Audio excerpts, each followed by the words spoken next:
Sesi pertama, untuk apa aku hidup di dunia ini? Nama saya Rick Warren, saya mendapat kehormatan melayani sebagai gembala di Gereja Saddleback di California Selatan. Saya senang Anda akan bergabung bersama saya selama 6 minggu mendatang di mana kita benar-benar mencari tujuan Allah untuk hidup kita. Anda adalah bagian dari penekanan pertumbuhan rohani yang disebut 40 hari tentang tujuan hidup. Penekanan ini melibatkan ratusan ribu orang dari beberapa gereja di seluruh 50 negara bagian di Amerika yang mencakup 4 komponen penting penekanan, yaitu: pertama, gembala Anda akan mengajar setiap minggu salah satu dari kelima tujuan Allah bagi hidup Anda. Ini dilakukan setiap minggu, jadi saya mendorong Anda untuk menghadiri kebaktian setiap akhir minggu di gereja Anda selama 40 hari mendatang. Kedua, melalui pelajaran dalam kelompok kecil ini, saya akan membagikan beberapa pandangan tambahan tentang 5 tujuan Allah bagi hidup Anda. Ketiga, kita akan membaca satu bab setiap hari dari buku kehidupan yang digerakkan oleh tujuan. Renungan harian ini khusus ditulis untuk 40 hari. Akan memantapkan dan memperluas apa yang Anda pelajari dari gembala Anda dan di dalam kelompok kecil. Yang terakhir, Alkitab mendorong kita untuk mengingat firman Allah agar kita hidup memiliki tujuan. Jadi kita akan menghafal satu ayat Alkitab setiap minggu yang berkenaan dengan tujuan Allah bagi hidup kita. Meskipun Anda belum pernah menghafal ayat Alkitab sebelumnya, saya harap Anda mencobanya. Tidak ada yang dapat mempercepat pertumbuhan rohani selain menghafal ayat Alkitab. Serial video kehidupan yang digerakkan oleh tujuan ini telah dirancang untuk belajar dalam kelompok dan interaksi. Jadi jangan hanya mendengar lalu pulang. Diskusikan apa yang kita bicarakan setiap minggunya. Bicarakan satu sama lain, pikirkan implikasinya, dan rencanakan beberapa langkah konkret sebagai hasilnya. Makin Anda terlibat dan berpartisipasi, makin banyak keuntungan yang akan Anda dapatkan dari serial dalam 6 minggu ini. Anda mungkin mengenal atau tidak mengenal orang yang duduk bersama Anda di ruangan ini, apakah Anda sedang dalam kelas atau kelompok kecil. Tapi saya yakin mereka adalah orang-orang yang Allah mau pakai dalam hidup Anda untuk mendorong Anda bertumbuh selama 40 hari ini. Bahkan sebelum Anda dilahirkan, Allah sudah tahu siapa yang akan duduk bersama Anda pada hari ini. Hidup mereka akan diubahkan, demikian juga hidup Anda. Oleh sebab itu saya ingin agar Anda senyum pada semua orang. Silakan lihat semua orang dan senyumlah. Kalau Anda pikir mereka kelihatan seperti kelompok yang lucu, sadarlah mungkin mereka juga berpikiran yang sama tentang Anda. Kalau pengalaman melihat video bersama lalu mendiskusikannya merupakan hal yang baru bagi Anda, tidak apa-apa, kita akan mengalami hal yang menyenangkan bersama. Dan ketahuilah, ada puluhan ribu kelompok seperti Anda sekarang ini yang sedang mempelajari bahan yang sama seperti Anda lakukan sekarang. Mari kita langsung masuk ke dalam pelajaran pertama.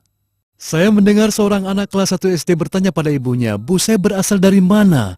Sang ibu menarik nafas panjang dan mulai menjabarkan dengan panjang dan rinci tentang burung-burung dan kumbang-kumbang, bagaimana tubuh kita berbeda, tentang konsepsi, tentang kelahiran. Setelah mendengar selama 30 menit, anak yang kebosanan ini mengatakan, "Oh, itu si Jimmy bilang dia berasal dari San Diego dan saya pikir saya berasal dari mana?" Sang ibu berkata dalam hatinya, "Saya lemas, ternyata saya salah menjawab." Sebagai seorang Kristen, terkadang kita menjawab pertanyaan yang sebenarnya tidak menarik bagi siapapun. Tapi saya bisa menjamin Anda bahwa selama 6 minggu mendatang kita akan memfokuskan pada pertanyaan yang semua orang tertarik. Sebenarnya untuk apa aku ada? Apa tujuan hidupku? Mengapa Allah menciptakan aku dan apa yang harus aku lakukan dengan hidupku? Ini bukan pertanyaan baru, malahan ribuan tahun yang lalu Salomo menanyakannya. Dalam Pengkhotbah 7 ayat 24 dia bertanya, siapa yang dapat menemukan arti hidup ini? Kalau kita pikir, berapa banyak orang yang hanya menjalani hidup ini tanpa menemukan tujuan mengapa mereka diciptakan, bahkan mereka tidak bertanya mengapa mereka diciptakan. Mereka tetap sibuk bekerja, membesarkan anak, membayar segala kebutuhan, menikmati hari Minggu, dan meninggalkan hidup ini tanpa pernah tahu jawabannya mengapa saya ada. Dalam kelima sesi mendatang, kita akan menemukan kelima tujuan Allah dalam menciptakan Anda. Kita akan mempelajari satu tujuan setiap minggunya. Dalam sesi perkenalan ini ada 2 hal. Pertama, saya ingin mengemukakan konsekuensi kalau kita tidak menyempatkan waktu untuk mengerti tujuan hidup ini. Kedua, saya ingin mengemukakan keuntungan besar kalau kita tahu tujuan kita dan menjalani hidup yang digerakkan oleh tujuan. Izinkan saya mendorong Anda untuk membawa Alkitab dan buku penuntun pelajaran setiap minggu. Kalau ada Alkitab sekarang, mari kita buka Pengkhotbah pasal pertama. Kitab Pengkhotbah ada di Perjanjian Lama, sesudah Mazmur dan Amsal, kira-kira di tengah Alkitab Anda. Untuk melihat contoh dari akibat negatif kalau kita tidak mengetahui tujuan kita, baca saja Pengkhotbah pasal pertama. Selama bertahun-tahun, Salomo tidak mengerti akan tujuan hidupnya, dan dia merasa sangat sedih. Dia memberitahukan pada kita bahwa kalau kita gagal menemukan arti kehidupan, kita akan mengalami 3 konsekuensi. Pertama, kata Salomo, tanpa mengetahui tujuan kita, hidup akan kelihatan melelahkan. Pasti melelahkan kita akan kehilangan energi, semangat, dan motivasi. Dalam Pengkhotbah 1 ayat 5-8, Salomo berkata, matahari terbit, matahari terbenam, lalu menuju tempat terbit kembali. Angin bertiup ke selatan, lalu berputar ke utara, terus-menerus berputar, dan dalam putarannya angin itu kembali. Semua sungai mengalir ke laut, tapi laut tak juga penuh. Segala sesuatu mencemukan. Apa maksudnya? Maksudnya adalah, tanpa tujuan kita seperti roda yang berputar, berlari dalam lingkaran, melakukan hal yang sama berulang-ulang tanpa ada kemajuan. Hidup jadi seperti penggilingan di mana kita menghabiskan banyak tenaga tapi tidak kemana-mana. Kita hanya berputar-putar saja dari hari ke hari. Malamnya kita jatuh ke atas tempat tidur dan berpikir, apa tujuan dari semua ini? Dan untuk apa? Kedua, Salomo berkata tanpa mengetahui tujuan kita, hidup akan kelihatan tidak memuaskan. Kita tidak akan pernah puas, kita akan selalu bergelut dengan ketidakpuasan. Pengkhotbah 1 ayat 8b-9 mengatakan, mata tidak kenyang melihat, telinga tidak puas mendengar. Apa yang pernah ada akan ada lagi, dan apa yang pernah dibuat akan dibuat lagi. Tidak ada sesuatu yang baru di bawah matahari. Pernahkah Anda memperhatikan bagaimana rasanya kebanyakan orang? Karena mereka tidak tahu tujuan hidup. Mereka selalu bergerak ke hal yang berikutnya. Apakah hal ini akan memberikan kepuasan? Coba Anda berikan remote control TV kepada seseorang. Menurut penelitian, rata-rata orang akan memindah-mindah gelombang sebanyak 350.000 kali dalam hidupnya. Malahan ada yang melakukannya dalam satu akhir pekan saja. Kita tidak akan pernah puas atau merasa sejahtera sampai kita tahu tujuan kita. Ketiga, Salomo mengatakan tanpa mengetahui tujuan kita, hidup akan kelihatan tidak terkendali. Pengkhotbah 1 ayat 15 mengatakan, yang bongkok tak dapat diluruskan dan yang tidak ada tak dapat dihitung. Sebenarnya apa yang dimaksudkan dengan ayat ini? Dia mengacu pada situasi yang ada di luar kendali kita. Pernahkah Anda mencoba meluruskan yang bengkok secara permanen? Misalnya sebuah hubungan yang tidak mau diperbaiki, atau menyelesaikan masalah yang tidak Anda mengerti, atau mencoba untuk mengubah seseorang atau keadaan yang menolak untuk diubahkan, ada hal yang kelihatannya tak dapat diperbaiki. Salomo menyimpulkan kalau kita tidak tahu tujuan hidup kita akan berakhir tanpa arti, melelahkan, tidak memuaskan, dan tidak terkendali. Jadi apa yang kita perbuat? Kalau Anda tidak tahu tujuan hidup kita, hanya ada 2 pilihan. Pilihan pertama adalah mereka-reka sendiri arti hidup. Orang sering sekali melakukan ini. Mereka mencoba menciptakan arti hidup melalui hobi, olahraga, kerajinan tangan, karir, atau yang lainnya. Mungkin menyenangkan, tapi jauh dalam hati orang tahu pasti ada yang lebih dari ini. Masih ada yang hilang. Untung ada pilihan kedua. Pilihan kedua ini adalah menemukan apa yang Allah katakan tentang tujuan hidup. Dialah pencipta kehidupan, jadi dia pastilah tahu arti dan tujuannya. Kalau Anda ingin tahu tujuan hidup Anda harus mulai dengan Allah, bukan diri sendiri, atau apa yang dikatakan oleh orang lain. Anda diciptakan oleh Allah, dan untuk tujuan Allah. Efesus 1 ayat 11, aku katakan di dalam Kristus, karena di dalam Dialah kami mendapat bagian yang dijanjikan.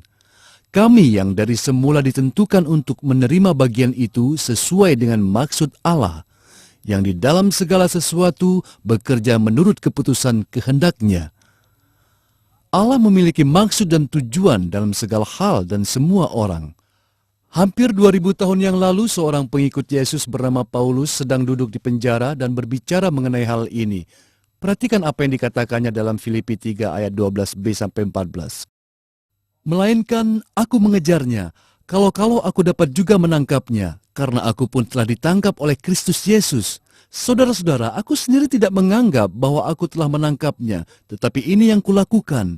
Aku melupakan apa yang telah di belakangku dan mengarahkan diri kepada apa yang di hadapanku, dan berlari-lari kepada tujuan untuk memperoleh hadiah, yaitu panggilan surgawi dari Allah dalam Kristus Yesus.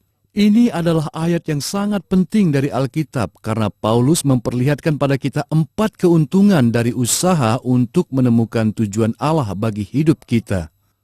Pertama, dia katakan, mengetahui tujuan hidup akan memberikan hidup Anda sebuah fokus. Perhatian kita tidak akan terpecah atau teralihkan. Filipi 3 ayat 13 mengatakan, mengarahkan diri kepada apa yang di hadapanku.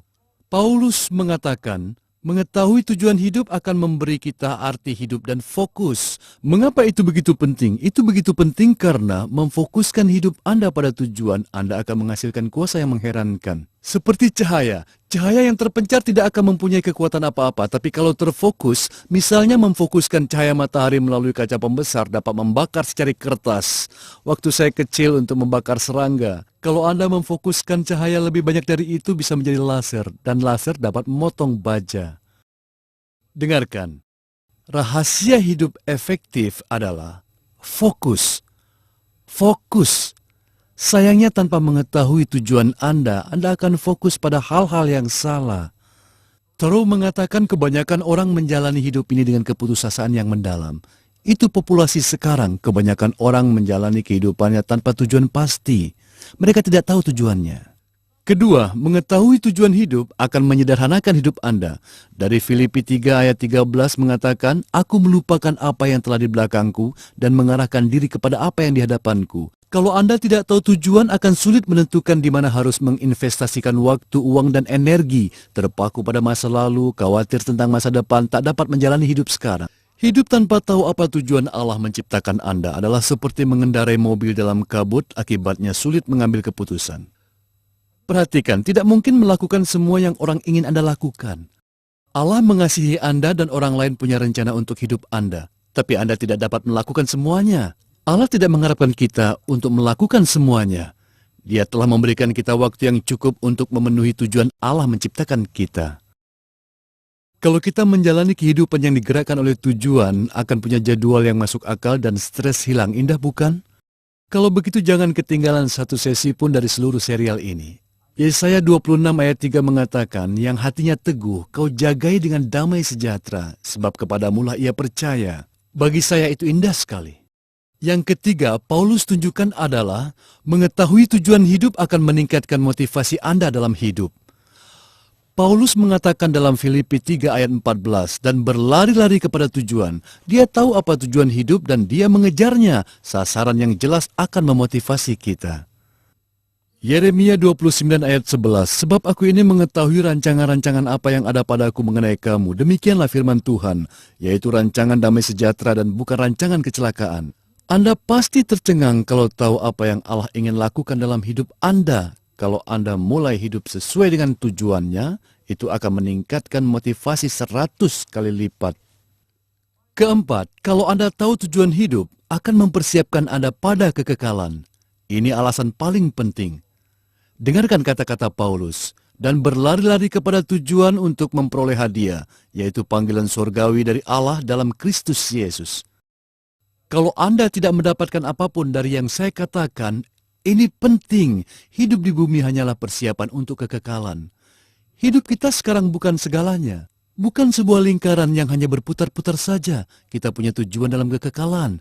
Kita diciptakan untuk hidup sampai selama-lamanya. Suatu hari jantung kita akan berhenti berdetak. Itu akhir waktu kita di bumi. Tapi itu bukan akhir dari Anda, bukan. Kita akan kekal selama-lamanya. Apa yang kita lakukan dengan hidup kita di bumi akan menentukan di mana kita berada dalam kekekalan. Coba kita umpamakan, saya punya alat pengukur yang terbentang dari Los Angeles ke New York. Kalau alat pengukur itu melambangkan seberapa panjangnya kekekalan, maka 1 mm akan melambangkan 70 atau 90 tahun usia kita di bumi. Kita akan berada jauh lebih lama dalam kekekalan daripada di bumi ini.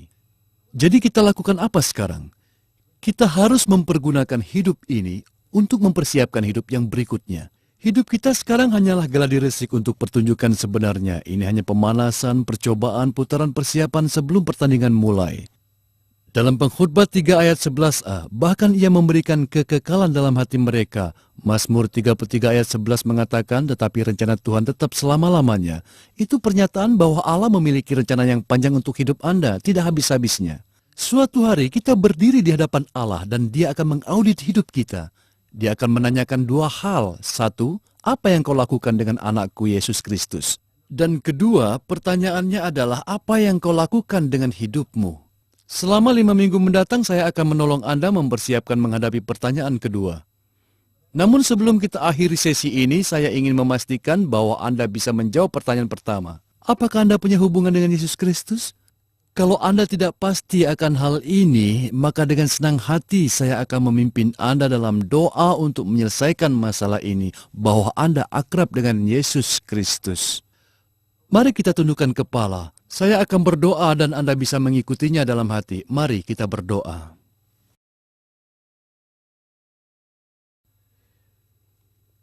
Kira-kira seperti ini, Tuhan, saya ingin mengetahui tujuan-Mu untuk hidup saya. Saya tidak mau menyia-nyiakan sisa hidup saya pada hal-hal yang tidak benar. Hari ini saya ingin mengambil langkah pertama dalam mempersiapkan kekekalan dengan cara mengenal-Mu. Yesus Kristus, saya tidak mengerti segala hal, tapi sepanjang yang saya tahu, saya ingin membuka hidup saya untuk-Mu. Saya minta agar Engkau masuk ke dalam hidup saya dan jadikan diri-Mu nyata. Pakailah serial ini dalam hidup saya untuk menolong saya mengetahui apa tujuan-Mu menciptakan saya. Terima kasih. Amin. Kalau Anda baru saja berdoa seperti itu untuk pertama kalinya, saya mengucapkan selamat. Anda baru saja masuk dalam keluarga Allah. Hal pertama yang harus Anda lakukan adalah beritahukan kepada orang lain. Kalau Anda merasa nyaman melakukannya, saya harap Anda beritahukan kepada orang-orang yang ada bersama dengan Anda sekarang ini.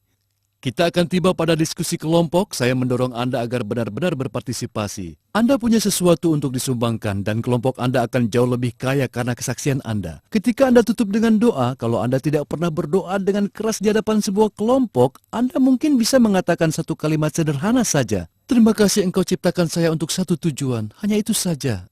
Itu berarti sekali. Satu kalimat saja. Terima kasih Tuhan Engkau ciptakan saya untuk satu tujuan.